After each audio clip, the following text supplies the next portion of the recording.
welcome to episode 91 of the CRICKETher Weekly. Now this week we've had a bit of disappointing news actually in relation to the Commonwealth Games qualifier, which is due to happen in Malaysia in January, and teams from Scotland and Malaysia have confirmed that they will be participating, but other teams have yet to confirm their participation, basically we understand that the reason for that is that the ICC have said to all countries, they've invited them to participate, all Commonwealth members, but they have said you can come, but you have to pay your own bill, so you have to pay your own travel and pay for your own hotel, which is going to be potentially quite an expensive bill.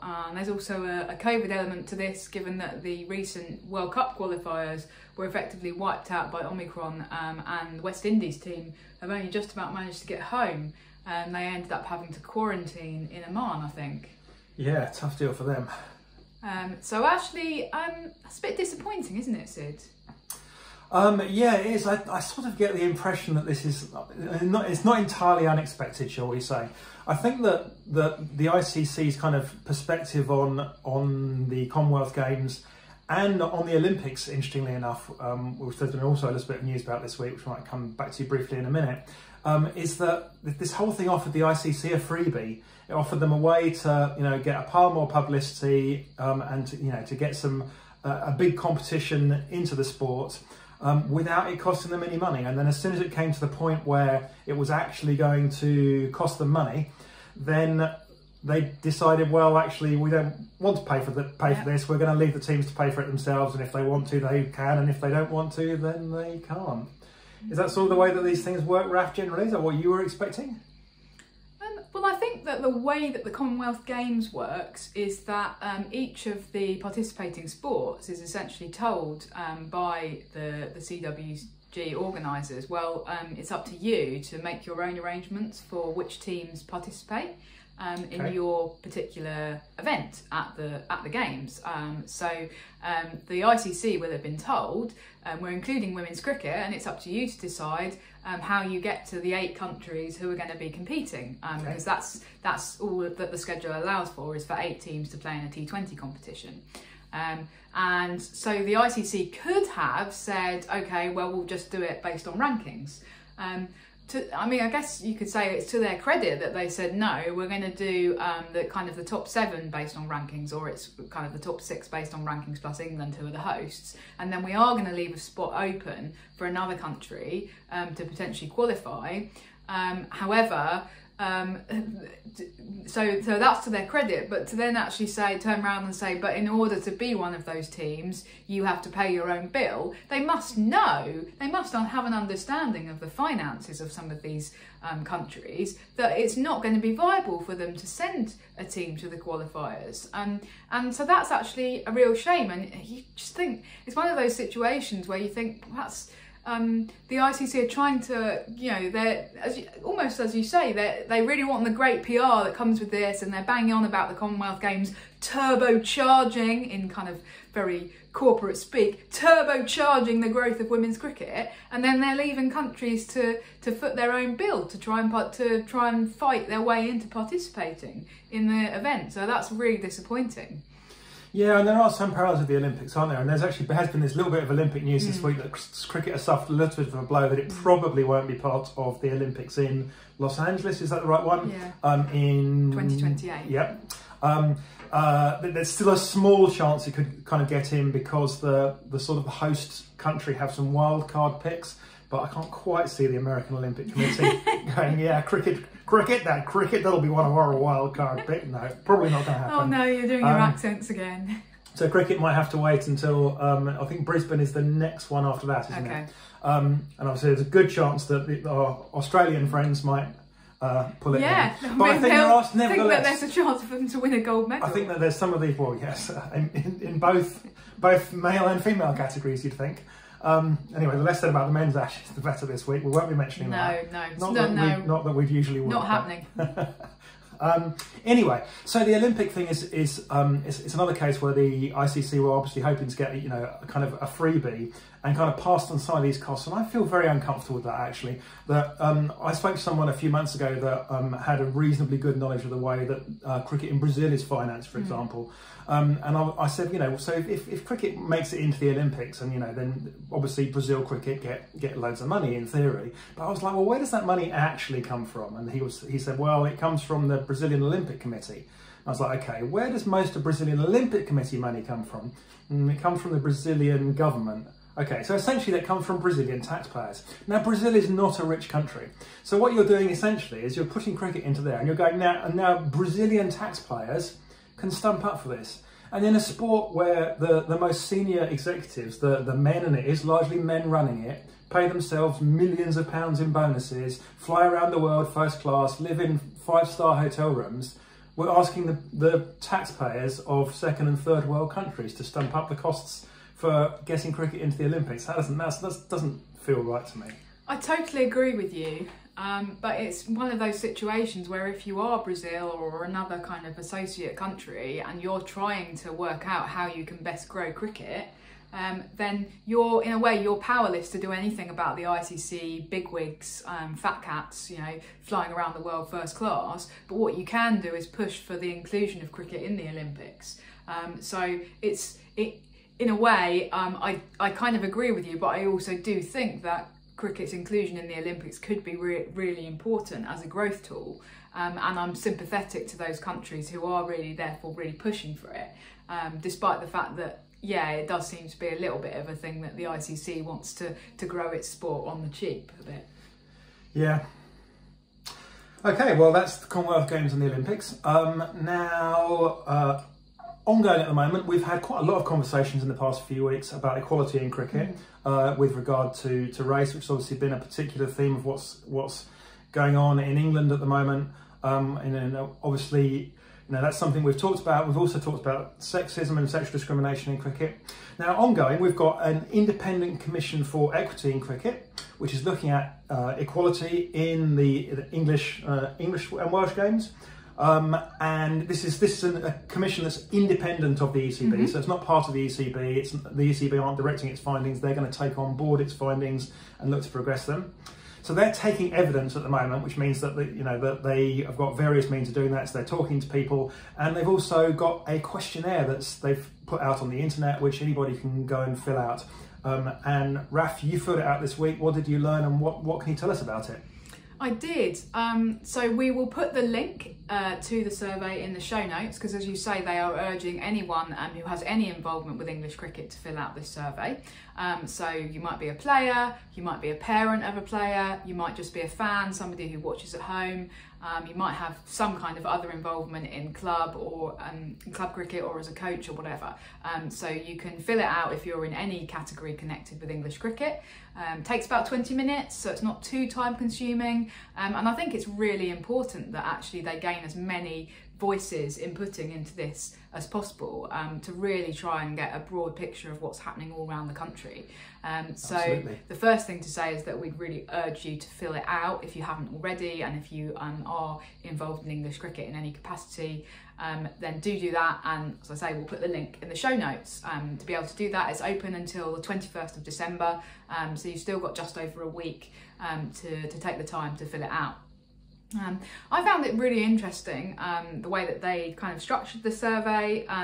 So it starts off by asking a little bit about you. It's obviously anonymous, but they just want to understand who you are in terms of, are you a player or are you a coach or whatever, and what your experiences are. It then goes on and it asks you some kind of quantitative questions. Sorry, I'm a bit of a academic research hat on here, but so quantitative. So your usual kind of survey questions where you just tick a box basically, and so they're trying to gather some statistical information about people's understandings about. So, for example, do you believe that everyone engaged with cricket has the same opportunities to progress? Is one of the questions, and you can tick yes or no.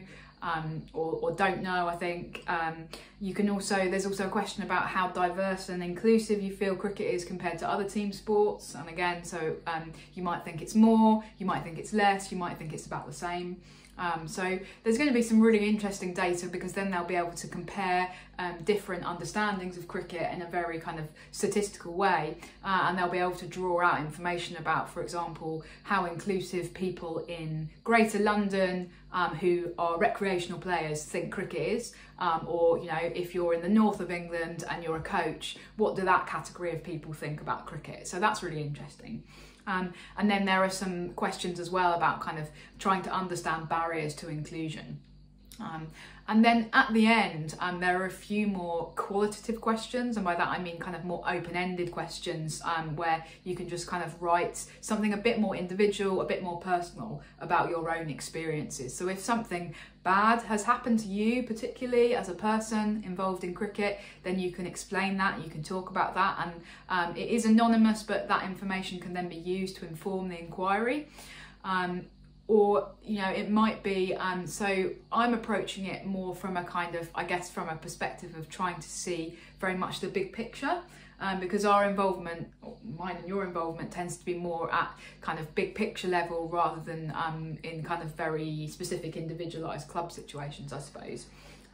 The final question in the survey really is quite an interesting one. It's split into, so with regard to equity, what do you think the ECB should start doing? What do you think the ECB should stop doing? And what do you think the ECB should continue doing? So really, really interesting. And each of those is just, there's a box open-ended and you can just type in what you think. So I may have written a little bit of an essay for them. And they are then after this survey, so I think this survey is the first bit of the inquiry, and then they're going to actually they're going to take oral evidence. I don't think it will be the way that the DCMS committee was, that with the Azim Rafiq evidence where people were actually tuning in. I think it will be more of a private thing, but you will obviously be associated then with your evidence, so they will call specific people to talk to them about their experiences as well. But yeah, so it's possible that I may be involved in that bit of the process as well. But just in case I'm not, I wanted to give them all of my extensive thoughts on this. You may or may not be surprised that I have many. So I think for me, the first thing that I think the ECB needs to do, that's not doing at the moment, is actually to acknowledge that within English cricket there is institutional racism and institutional sexism. We talked about both of those things last week. So, you know, they have been notoriously reluctant to do that. Tom Harrison, when he was appearing to give evidence to that select committee, was specifically asked, is English cricket institutionally racist? And he stopped short of actually acknowledging that. So there still seems to be a perception, I think, in the ECB that there's a bit of cricket over here that's a bit racist, and there's maybe a bit of cricket over here that's a bit sexist. But overall, as a sport, it's just a few bad apples. We're all jolly good chaps. Yeah, exactly. Well, chaps. Yes, yeah. Nicely. And actually, so I think it would be really important for them, first of all, to openly acknowledge and say, yes, English cricket as a sport is institutionally racist and is institutionally sexist. And those things are things that the sport has always been and still is, and it's still impacting on the people who are involved in the sport and on the sport as a whole. So that would be the first thing. One thing that I said that I think they should stop doing, which I find quite frustrating, is actually holding up figures like Claire Connor and going, well, she's got to the top and she's a woman, so of course we're not sexist. And that does really tend to happen. So particularly with her being the current president of the MCC, I noticed that the Stump Out Sexism campaign, which is all about trying to increase opportunities for women, particularly to play at Lords. The response of the MCC when Stump Out Sexism complained about their treatment was to say, well, we're not sexist because we've got Claire Connor as a president. And it's just quite frustrating because that's just not how the world works, is it? Just because one woman's got to the top doesn't mean that there isn't sexism. Yeah, and it feels like, you know, we did see the odd person on Twitter, for example, saying, well, the cricket can't be racist because Azim Rafiq had captained Yorkshire. Yes. And every sane person clearly understands that that's not true. Yeah. And the same thing is the case with regard to gender discrimination. Yeah, it's like saying, oh, well, women's cricket can't be racist because Sophia Dunkley plays for England. You know, just stupid and reductive and just not true. So that was one thing. Another issue that I raised actually was with regard to equal pay. Now this is something that still seems to be quite a radical proposition, and the more I think about it, the more I just think that's quite bizarre. The idea that, I mean, we've had equal pay legislation in this country since 1970. It's been illegal to pay women That's less. longer than I've been alive, Raph. Just. So since you've been alive, Sid, it's been illegal to pay women less than men for the same work. But yet we still accept that within sport, and that is very strange, actually. We really need to question that much more, and I would love to see English cricket and the ECB make a commitment.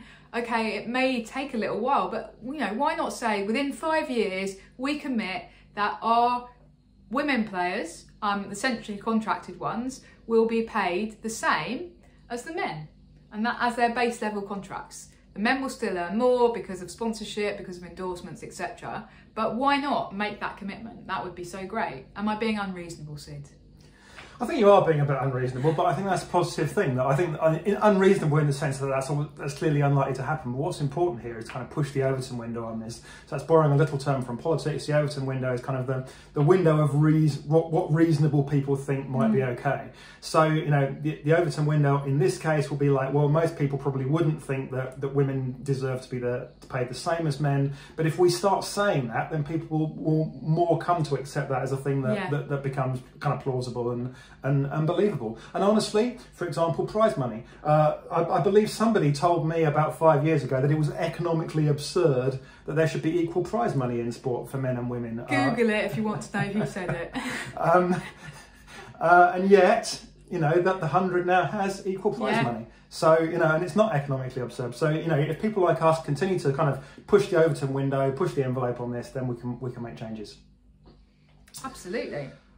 So, Sid, I mean, you didn't fill out the survey. Perhaps you will do in the next 10 days, because you are somebody who has involvement with English cricket.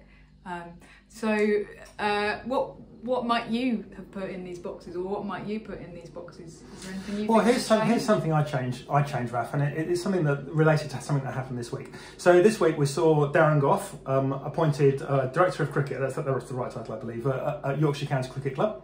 And we actually wrote to Yorkshire County Cricket Club about this and asked them for an official statement, because he was very much appointed.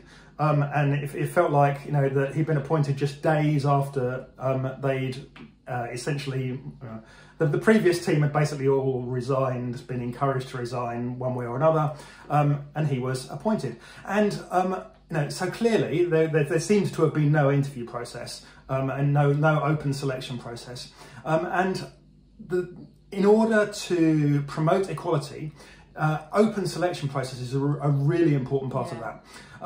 So I would like to see open selection processes, not the kind of process that led to Darren Gough being just appointed because somebody happened to think that he was the best person for the job. Now, I do understand where Yorkshire were coming from, that they needed to make an appointment in quite quick time. They probably felt they didn't have time to go through a whole process. They needed, having had a big clear out of the management team, they needed to get someone in place quickly. Should I read out the statement? Yeah. I mean, I think it would be fair to read out what their official response is. They say, given the urgency of recent events, the board moved to appoint Darren Gough as the Managing Director of Yorkshire Cricket on an interim basis to ensure immediate continuity and stability. The appointment is initially until the end of the 2022 season, at which point the relationship will be assessed. Yeah, so I think that overall what we need to do is to stop doing this. We need to have open and transparent appointment processes for all posts in cricket, right the way through. From if you're hiring a coach for your local club, or if you're hiring people to work at county level, if you're hiring people to work at national level, all of those processes need to be transparent and open and allow people from ethnic minorities and women to access these roles, because otherwise they just don't do so. And these kind of tap on the shoulder appointments are unfortunately associated with outcomes that are essentially institutionally sexist and institutionally racist. And we need to defeat that. So that's something that I would change, Raph. I would say that every appointment within cricket must be openly advertised and allow anybody to apply for that role. It's a very, very stringent thing that you're proposing there, and that's actually more stringent than the current UK Sport England requirements for any sport in this country. So if cricket were to adopt that, then that would be a more stringent thing than any other sport has to go through. But then we want to lead the way, Raph. Cricket should be leading the way on these things. That's what I feel. I think that's what you feel, and I'm sure that that's what our listeners and viewers feel too. I hope so. The ECB certainly, you know, they talk a good game about this, don't they? That they really want to be leading the way. So, yeah. So let's do it, folks. Okay. Okay. And on that bombshell. Shall we wrap up there? Yes. Do go ahead and fill in that survey if you are involved in English cricket in any capacity. We'll put that the link in the show notes because I think that is important. But for now, thanks for tuning in, and we'll see you in a week's time. Bye. Bye.